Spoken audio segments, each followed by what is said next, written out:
Warning, this video contains birth language. If you don't like that kind of talk, go to one of my other videos. I have a lot of videos on how to make different meals and grocery hauls. So if that's more your cup of tea, then go find those. I'll link some below. I have 2 more on my YouTube channel that you can find. Are you listening? Mm-hmm. What are you gonna be?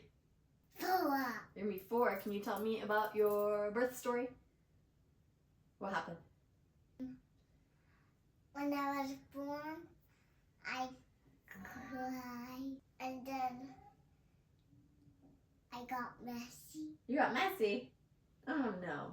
And then when I was born, I was riding a baby seat in the car. Oh yeah. Can I tell you? You want me to tell you about your birth story? Alright. So I'm going to tell y'all about Edith's birth story. She was born almost 4 years ago, this month in February. And it was one of my favorite birth stories. Do you know that? One of my favorite births was my 3rd child. I am a mother of 5, and number 3 was hands down my favorite. So, I'm going to tell you the story. So she was due in March, and we went to the doctor. We were still going to a doctor and not doing home births at this time yet. And so we went to the doctor, and it was our anniversary, our wedding anniversary. And my husband was like, I want to have this baby today. Like, that would be so cool. And the nurse was like, you don't want to have a baby on your anniversary. Let the baby have their own day. And he was adamant that, like, it'd be so special. So we go in. I think I'm 37 weeks plus some, which that's the thing about going to the doctors is they'll do a membranes. And so we go into the doctor, and they were super nice. And of course, they have you undressed. And I think it's the most uncomfortable thing, laying there on the table all undressed. And I remember apologizing to them.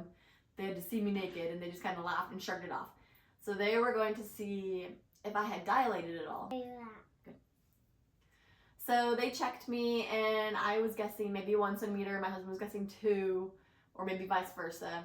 And I was hoping that it was more, but I didn't feel like anything. I hadn't had any contractions or anything like that. So they checked me, and it was taking a long time. So I thought, ugh, I must be like none dilated because it's taking so long. And they're like trying to find something. And it turns out they're like, okay, you're about 4.5, 5 centimeters. I'm like, what? This baby's coming soon, because you're supposed to be dilated to 10 when your body's ready to push and have the baby typically. So. What? You want me to have another baby? Really? We'll see. We'll see what God has. You have to ask God, okay? Okay. So, we were super excited. They did the sweep, which I love those because they always send me into labor. I know some women, it just doesn't do anything. But for me, like, I've always had my babies pretty soon after a sweep. Leaving the hospital, I call my mom because she's going to be the person that watches my girls, my older 2, while I'm having Edie poo. And tell her, you know, get ready, have your bags packed because it might be happening soon. And we went to the store and loaded up on getting some groceries and stuff for her to watch the kids. So we did that. And of course, it's my husband and my anniversary. We weren't going to go on a date or anything, but we got some caviar because that's kind of our thing, is to do a little bit of caviar and some toast. And we had that, and we watched Star Wars that night. And that's his favorite and not mine. And it was his favorite. I think he's moved on from that. So we watched the movie, and he has work in the morning. He's got to wake up at 3 o'clock in the morning to go all the way to Houston, the ship channel, because he used to work in oil, which is like an 1.5 hour drive. So we're convinced that like he's going to be at work, and I'm going to go into labor, and he's going to miss it. So we're like, oh, please God, we want to have this baby while he's home, because he's already home for our anniversary. So he watched the movie, and I drank 3 cups of ginger tea because I swore that that was like what really did it for me. Turns out like two more home births later, tea does nothing for me, but I thought the ginger tea was it. Mama,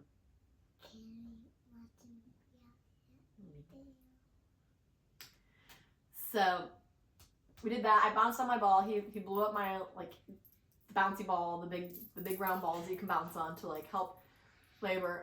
We did that, and I bounced on that, and I drank my tea. He's like, is it okay that you're drinking so much tea? And I'm like, oh, it's fine. And it was like 3 cups of ginger tea. Because I guess like the spices are supposed to help you go into labor as well.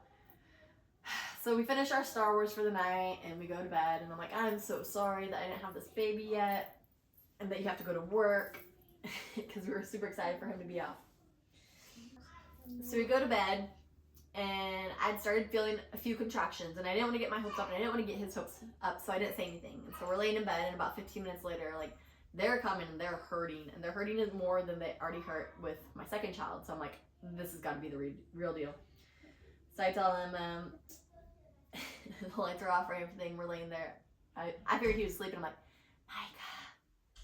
He says, yeah. And I'm like, I think I'm having contractions. And he's like, yay! And he got so excited. So I called my mom. It was about 11:30 at this point at night. And I told her, you know, I think this is it. Give me about 10 minutes to decide if she'd come or not. She lived about 30 minutes away from us. And so I did that. And so I get in the shower. Micah reminded me that I wanted to take a shower before I had this baby. So I got in the shower to see if that helped contractions, and they started getting worse. And so I started kind of getting panicky because we lived about an hour and a half from the medical center where I was having. All right, I'll ask my audience. We live an hour and a half away from the hospital. My mom's 30 minutes away, and I wasn't super sure if this was a real deal because I'm terrified of crying wolf. I do not cry wolf. And I was like, okay, I'm not going in unless I'm sure it's this thing. So in the bath, things are getting worse. And I'm like, okay, this is the real deal. And then I started getting nervous because I'm like, when's my mom gonna be here? I told her, 30 minutes ago, where is she? So I got out and I started painting my fingers and my toes because I want to be pretty during labor. Like, I don't know. It's a weird thing, but it's just like, it's comforting to me to like have my nails painted. And I never ever paint my nails other than that, except when I'm in labor because it's like a comfort thing. And you want to feel pretty while you're in labor and because you're like sweaty and ugly and and just like the worst you've ever been while doing the most beautiful thing ever, but still like, ugh. So I look at my phone to go text my mom to be like, oh, when are you gonna be here? And I realized I had never texted her to tell her to actually come along, to tell her to come watch the kids. So I was like, oh no. So I texted her and I'm like, I never text you, can you please come? And she's like, I'm turning onto your street. And I was like, that was the biggest blessing, is that my mom took it upon herself to know, like, she's in labor, I'm gonna go ahead and go, she may not need me right now, but I'm just gonna go. And it's the middle of the night, it's almost midnight at this point, probably 12:30, and it just was very special to me that she took it upon herself to go ahead and just come over to my house to help out. So thank you, Mom, for that, if you're watching this. So she shows up and I'm trying to like go through all the things, and thankfully my other two are already asleep, which is like my ideal labor and delivery, is like in the middle of the night when everyone's asleep and I don't have to worry about anybody and I don't have to tend to anybody and it's just me and my husband. So that's just, it was so great. So I'm trying to tell her, like, here's how you feed the dogs and here's how you feed the kids and here's this and this, and she's like, you just need to go to the hospital, like, you're an hour and a half away, go ahead and go. So we get in the car and we're heading there, and my husband puts on J.J. Heller, which is one of my favorites. She's one of my favorite artists, and she's a Christian artist, but she does, a lot of just very wholesome songs. So he put on a playlist for me, and the first one was like, talked about, I could be anywhere in the world, but there's no place like home, like being at home and the comfort of my home and being with you. And so then I start crying because I'm in labor. I'm leaving my babies at home, and I'm just like crying like a big baby. So I'm crying in contractions. I tell you what, that's not fun. So we keep listening to J.J. Heller because my husband says I'm a glutton for like sadness and punishment. So I love being sad. I'm always like, did you hear this sad story? Can we watch this sad movie? I don't know what it is. Like, I don't enjoy being sad, but I sure go after those things. So the next J.J. Heller song is like Being a Mother Like You. If you haven't heard that song, go look it up. And it's just like, it reminds me a lot of my mom. And it's like, thank you, Mom, for letting me, help you in the kitchen and giving me a bedroom with a view of the yard, and like always loving me and letting me come to you. And I was like, oh my gosh, my mom is such a good mom and I'm such a bad mom. And like when I was leaving the kids that night, when I put them to bed, I had fussed at them for not going right to sleep, and it was just like another like hot mess of crying. So finally we get to the labor and delivery, and my husband and I park and we walk together, and contractions are pretty bad, but it's doable. So we get to the counter and they're like, wow, you must be in a lot of pain. And like I said, the contractions were doable, and I think it was like my face was red and splotchy from crying from the J.J. Heller music. So they're like, we're getting you a room. So I go in and they check me, and I'm like 5.5, which was very disappointing because I had been 5 earlier in the day when we went in. So they were like, well, we're going to keep you. I was very blessed with this experience because I had really great nurses and really great doctors. They had done the GBS test previously, which I have found out that the GBS positive and negative can change from day to day. So it's not necessarily like a big deal, especially in the world of like doing home births and midwifery. They will test you if you want them to, but if not, it's typically okay. Typically, I mean, there are a lot of things. It's like could be okay, could be not okay. And so at the hospital they test you, and I had not gotten my results back, so they went ahead and gave me the IVs for those. And so once I got through with that, they let me labor on my own, and they left me alone, which was beautiful. I got to, you know, walk around in labor, which I really like. I do not like laboring in bed. So I got to kind of pace around the room and do things like that. And the contractions were coming okay. They were real nice. And then I started getting to the point where like I needed my husband to touch me. And it's funny because every birth is so different, because my first two, I didn't really want my husband to touch me. And I remember being like, don't. And he did some of the hip squeezes with the second baby, and that was great. So this one, I needed him to like touch me. He had to squeeze my hips during like each contraction. I became very dependent on that, which was scary because he'd like start to walk away and I'd be like, come back, I'm having another contraction. So he'd squeeze my hips. So at one point we're like leaning on the end of the bed, the end of the contraction, he's squeezing my hips, which have you ever tried like doing that kind of pressure for 30 seconds to a minute at a time? It's difficult. Like bravo to those husbands that help out during labor, because that's hard too.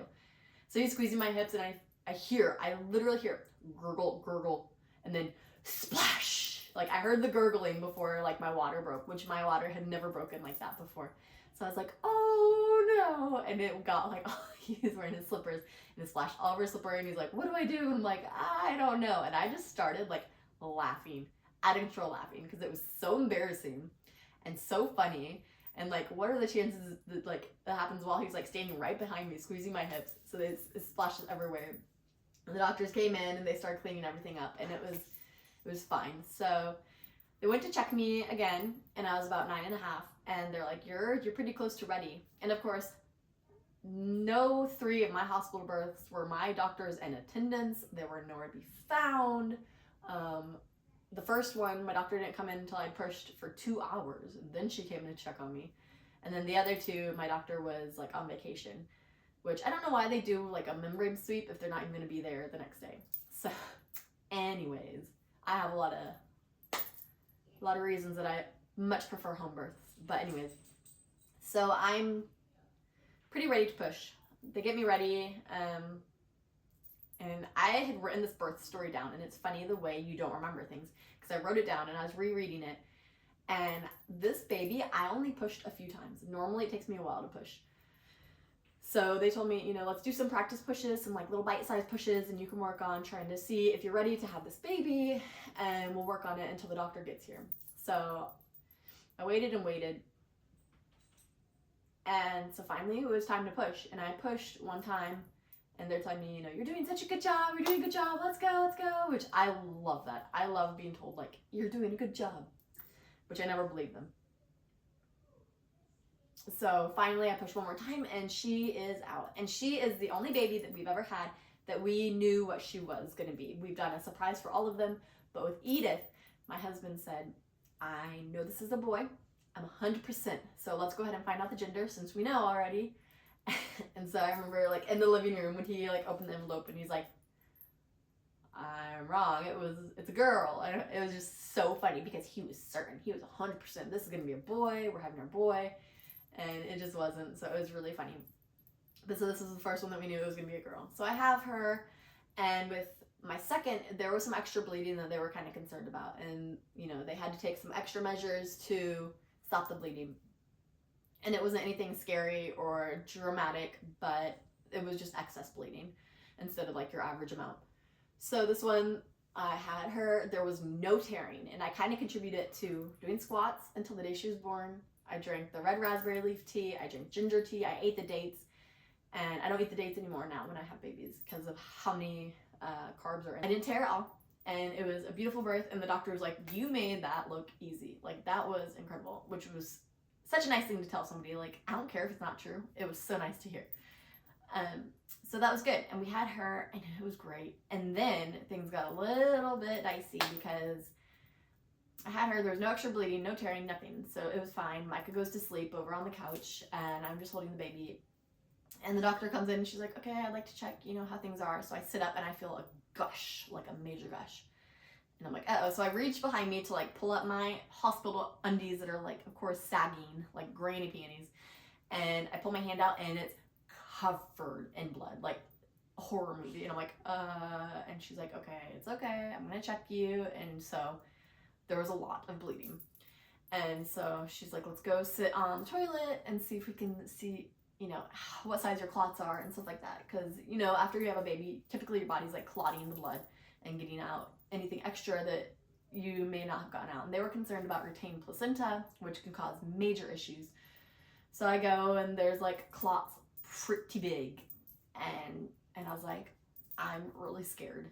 And she didn't say anything, which was scary for me because it was like, you're supposed to tell me like, it's okay, everything's gonna be okay. But she just kind of like looked at me and nodded and didn't really say anything. So they take me to back to the bed and they're like, okay. And they go get me the sweetest, she was a doctor in training. I don't know, sorry guys, sorry medical teams. I don't know what doctor in training is called, residency, but she was the best, like ever. And she comes in and she's like, I'm sorry, I have to check to make sure you didn't retain any placenta. So they literally reached inside me and they had to scrape inside my uterus. And that was more painful than any baby I've ever had. It was not more painful than my C-section. That was painful. But the scraping was like so bad. And I guess because you're already raw, you've already just had a baby and gone through all that pain and stretching and like not tearing, all that pain and stretching. And then they're inside like scraping out and they're trying to find like any kind of clots and stuff like that. And they're just pulling out so much and so much blood. And I'm holding on to like the bed rail and crying and screaming and like writhing in pain. Oh, it was so painful. Like I could still feel it. And so they ended up doing that and they gave me a bunch of Pitocin, like a ton of Pitocin, because that's supposed to help your uterus contract back down and like clamp down and get everything out that shouldn't be in there anymore. So eventually they got it under control and I didn't end up needing a transfusion or anything like that. It wasn't nearly that serious, but it was still very scary. So that was pretty much how that went. I wanted to get out of that hospital as quickly as possible. I don't like being away from my other babies, and also I don't want any extra medical intervention that I don't need. I don't want, you know, anybody saying, here, have some like painkillers, have more of this, have more of that, and I don't know. I just like to get home and do my own thing, and that's why I have turned to having home births, because I had her, and now I've had 2 home births, which have just been, you know, a dream compared to my hospital births.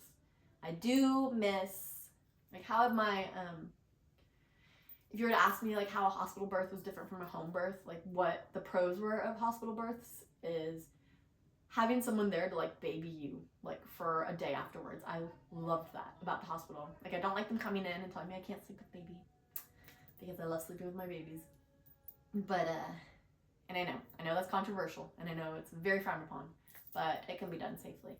So that was Edith's birth story. So next week she will be 4 years old and she is so sweet. Her favorite color is red, which kind of is fitting since she's got like a birthday very close to St. Valentine's Day.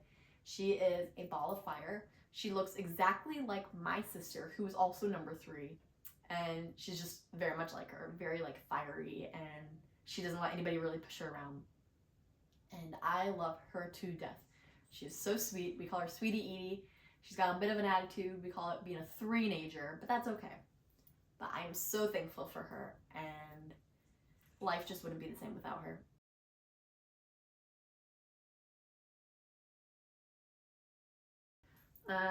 What's your favorite thing to do for fun? Watch movies. Watch movies. What's your favorite movie? Star Wars. Star Wars. Oh, Daddy got them on a Star Wars kick. What's your favorite thing to eat? Pasta. Pasta. Really? Really? Not candy? Mm-hmm. What's your favorite color? Red. It's still red? Yeah, red. What is your favorite thing to do for fun? Like to go somewhere? Where is your favorite place to go? To the park. To the park. Do you have a best friend? Who's your favorite friend? Baby Kristy. Oh, she's sweet. Mm-hmm.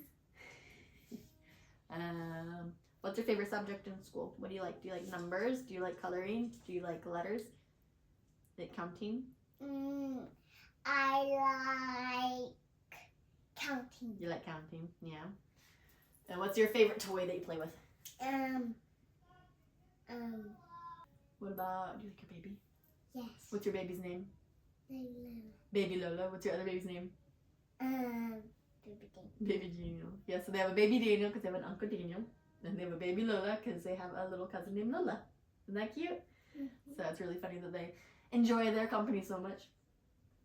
Okay, what else? What's your favorite thing to drink? If you could drink anything right now. Milk. Milk! You do love milk. You drink a lot of milk, don't you? Yeah? And a lot of water. Yeah. Are you excited to be 4? What's the most fun thing you're going to do when you turn 4? My birthday. Your birthday? What kind of cake do you want? Ducky cake. Like a rubber duck cake? What's it going to look like? Blue, and it's gonna make a mad face like this. You want a mad face duck? Oh no. You're cute. What else? Who? A phone for my birthday? A phone? Never. How about when you're 25? Yeah? How about when you're 30? Yeah? What do you want to be when you grow up? Like old lady, I guess. You'll be an old lady. Okay, what do you want to be before you're an old lady? You want to be a mommy? Or a nun? A doctor? A baker? A mommy? A baker. You know, what do bakers do? Bake cake. They do. Very good. So, do you want to have kids when you grow up? How many? Do you want a pump boy? You want to marry the king and country boy? How many kids do you want?